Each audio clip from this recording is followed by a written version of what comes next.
today we have the second part of our Nikka Coffey series. This time it's the Nikka Coffey Malt. And we've talked a little bit about coffee still in the coffee grain video. So if you'd like to hear us talk about that, then go to that video. But the first question that arises, I do know the answer, but is we have here on the back, it says Nikka Coffey Malt, then subtitle Single Grain Whiskey. Yeah, this is a physical disaster which the Scotch whiskey industry brought over the world because they do not strictly divide the content of a bottle, so the ingredients of a whiskey, from the manufacturing process. Yes. So in former times you were able to produce a single malt whiskey from a column still, and you were able to produce a single grain from a pot still. Mm-hmm. And then in 2009 they decided, well, all the heritage and in former times everything was produced on pot stills, so the single malt has to be produced on pot stills. Mm-hmm. And because this is from a coffee still, So it's grain. single grain. The question is, this is not a Scotch, but Nope. yeah, the Japanese just run behind the Scotch in that industry. Yeah. So yes, this is 100% malted barley and experimented. And since 2013, they are doing their expressions. 2013, they experimented with that, and this is a classical single malt that has been produced on coffee stills, therefore single grain, and yeah. So. Yeah, those coffee stills are huge, big, tall columns with levels, blades in it, where the whiskey, the vapors rise up, condense on a plate, and then heat up again and raise to the next level. So the alcohol is very well divided into single fractions. And you take it from not on the top where the faints reside, but a little bit below the top of those column stills. And Nikka Coffey, I think he developed that still in 1760 something. So it's quite old. Those coffee stills, and Nikka Coffey was really a brilliant man. Yeah. So as you said, it's divided into fractions. Is there actually a difference between a coffee still, a column still, and a fractional still? Between the coffee still and the column still, there are some differences, but I'm not able to tell you. I thought it's just another name for that. There are probably different kinds of column stills out there. I think the column still was invented, and Nikka Coffey enhanced the column still to a better one. So the column stills you find then in The oil industry. crude oil. So I would really like to see one of these crude oil distilleries one day, because I've seen a lot of distills in one, but are they refinery. bigger? I was in a refinery, and they are huge. They're huger than Buffalo Trace? Yes, Okay. definitely. Because So the interesting thing about the Japanese is their stills are a bit smaller, but they have more of them, so they can produce different spirits with them. Okay, so the refineries for the oil industry, they have a much bigger diameter, probably a factor of 2. So the area is factor 4. Yeah. So they're huge, and then the column stills are divided, so that from the top of the first, the pipe goes down to the bottom of the second. Yeah, and that is the same as you would put it on top. So they do it because they don't want to build that high because of wind loads and everything. You don't want to build it. From time to time, you see that in the American. Yeah, whiskey I've seen industry it recently in the Irish whiskey industry, but I've seen it here, I think, as well. It's already 2016, as a few years ago. So this malt is 45% ABV. It's priced a little bit above 50, so it's a little bit more, 10% more expensive than the signature grain whiskey from the coffee grain.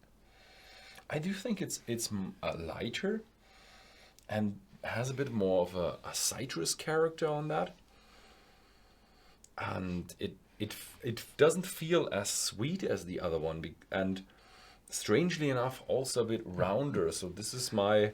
You wouldn't believe, this smells like a malt whiskey. So the malt, in contrast to the maize, that's quite a difference, yeah. But there is this fruitiness, this fresh fruitiness, which is comparable to the grain, and a little bit of cool influence in it. Yeah, so I would say maybe the fresh fruitiness comes from the column stills. Probably. Even though a normal, usual pot still whiskey also has a good amount of, decent amount of fresh fruitiness to it if you don't distill it like in Here a we very go. special I haven't way. read that before. Uh-huh. Lively and tart, zesty, Zesty. fresh and citrusy all the way.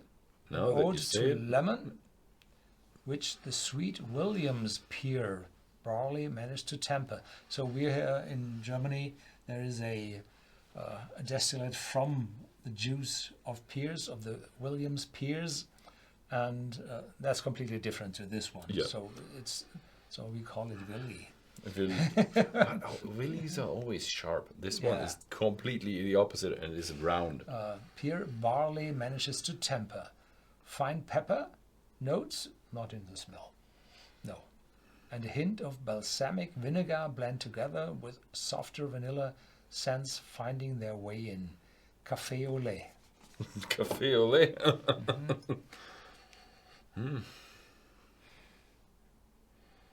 Yeah, a little more lemon than I thought before. Yeah, that when you said zesty, I do have that zesty touch to it. But just after you said it, But for me it was just you felt the citrus now, but it's a citrus zestiness. But I do not have the pepper. Probably he Oh, I do wrote not it have the down pepper after either. having the first dram. Yeah. Yeah. Okay. Cheers. Cheers.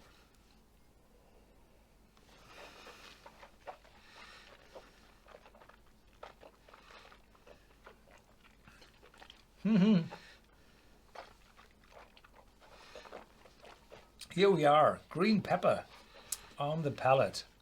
Definitely mouth-watering, intense. Oakiness in the back. Yeah. Again, a lot spicier than in the nose. Definitely, I wouldn't have said green pepper, but I would have said black pepper. Definitely a peppery note. Yeah, you could argue about green pepper, but for me, definitely black pepper in there, and a good amount of spiciness. Now that the spiciness flows down, you do have that sweetness a little bit coming as well. That's a nice one, and it definitely feels like a single malt.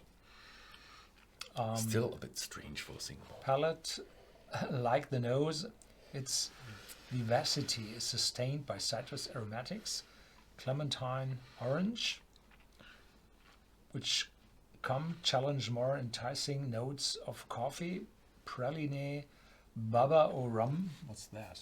Baba au rum, and vanilla cream. Surprisingly, prune, mirabelle, and green gage. Do you have an idea what green gage is? No. Aromas develop, leaving one with a false impression of an eau de vie. But I would say vanilla cream, definitely I have that. Just when I had the second one, it does have that nice round vanilla touch to it that I would associate with vanilla cream. I do not have the prune and the mirabelle. I'm sorry. So extends without batting an eyelid on prune and mirabelle notes. Licorice makes a brief appearance before the fruit takes center stage. Yeah, licorice had been there, now it's gone. Definitely. Definitely not as much licorice as we had in the grain. This is more pleasant, more round. So I like that more than the grain. Definitely. So I'm a The malt grain guy. was a bit of a wild card. This is a bit of a different interpretation of a single malt, I would say. The other one was a bit of a wild card with the corn and the distillation and the strange casks and yeah. Good. Yeah. So if you happen to live in the Netherlands, you can buy this whiskey for around 55 euros at Whisky.com. Have a look at it if this whiskey is for you. Thank you very much for watching and see you next time.